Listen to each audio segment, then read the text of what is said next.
د قربانی متعلق یو اهم مسله ده. بعض کسان عزتمندو دا تپوس کوي چې قربانی کې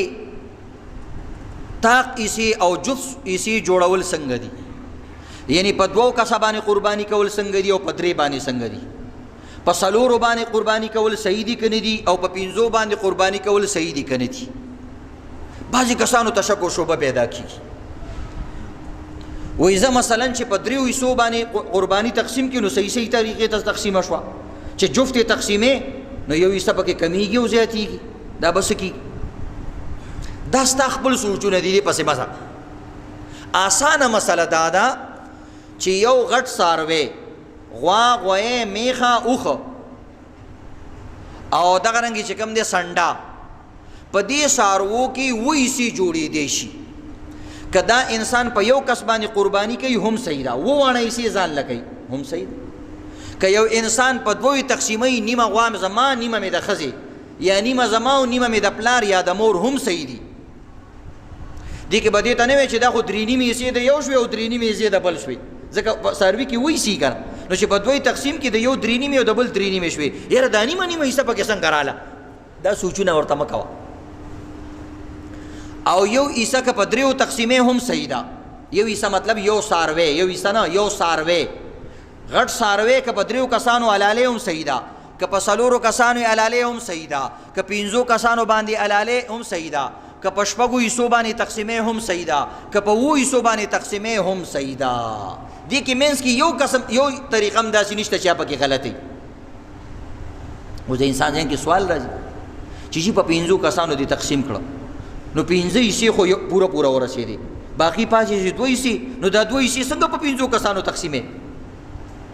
نو دا خو ګډې وډې کېږي. موږ یو بالکل نه ګډې وډې کېږي، دا بیل بیل حسابونه تا ته چا ویلي چې ته بیل بیل حسابونه کوه؟ خو ټول څاروی په پنځو حصو تقسیم کړه که نه ساده ګله؟ ټول څاروی په پنځو حصو تقسیمېږي که نه حصې؟ مثلا 5 کیلو بالفرض مثال کو 5 کیلو څاروی دی یو کیلو دی ورسېدو، 10 کیلو څاروی دی 2 کیلو دی ورسېدو، او 1 کیلو څاروی دی نو څو 10 کیلو دی ورسېدو، بالکل برابر دی ورسېدو. ځان مه پریشانه کوه، ځان نه چې کوم دی دماغ په دې څیزونو کې مه ګرځوه، په یوم کېږي، په دوم کېږي، په دریم کېږي، په څلورم کېږي، په پنځوم کېږي، په شپږم کېږي، په اووم کېږي. اصل مسله دا ده چې د یو انسان حصه د اوومې حصې نه کمه نه وي. نو چې کله دا په پنځو باندې تقسیم کړي نو دلته د سوچ خراب شي چې 5 حصې خو پوره شوې، خو دا 2 حصې چې پاتې شوې دي که خو د اوومې حصو نه کمه راځي، نه دا سوچونه مه کوه. د یو انسان حصه د اوومې حصې نه کمه نه ده پکار. څه مطلب؟ یعنی یو انسان چې کم دی داسې کار وکړو چې یو څاروی په 8 حصو تقسیم کړو، نو چې په 8 حصو تقسیم کړو نو د هر انسان د اوومې حصې نه کمه ورسېده که نه؟ مخکې 10 کیلو رسېدله چې 8 کیلو څاروی و، چې په 8 تقسیمېدو 10 رسېده، او چې په 8 باندې تقسیموي نو اوس یې 10 کیلو نه رسي، نو اوومه حصه 10 کیلو وه او د ده حصه د 10 کیلو نه کمه شوه، لہذا د یو سړي قرباني هم صحیح نه شوه. یا بعض وخت کې داسې کارو کې یو بله طریقه کوي خلک، مثلا بظاهره خو کسان 2 کسانی، بظاهره کسان 2 کسانی قرباني په 2 حصو اخیستي، خو اخره کې راشي په سبا باندې کس وایي الکه ما چې 2 کسان شریک شوي بادام ګل ماما وایي الکه ما د خپله حصه خپلې ښځې سره شریکه کړې وه، الکه خدای دې بیخو نه باسه، وایي چې تا به مخکې ویلی وې که نه چې دا زما حصه نیمه مې د ښځې ده، یو حصه نیمېږي نه، بس دې سره چې کوم دی د ټولو قرباني خرابه شي. ځکه دا خو کسان اته شو که نه، حصې خو دې مقرر کړي دي، خو کسان پکې څو دي لاندې؟ بادام ګل ماما سره پکې خپله ښځه هم شریکه ده، نو بس 8م کس پکې رالی، چې 8م کس پکې رالی بس حصه د اوومې نه کمه شوه.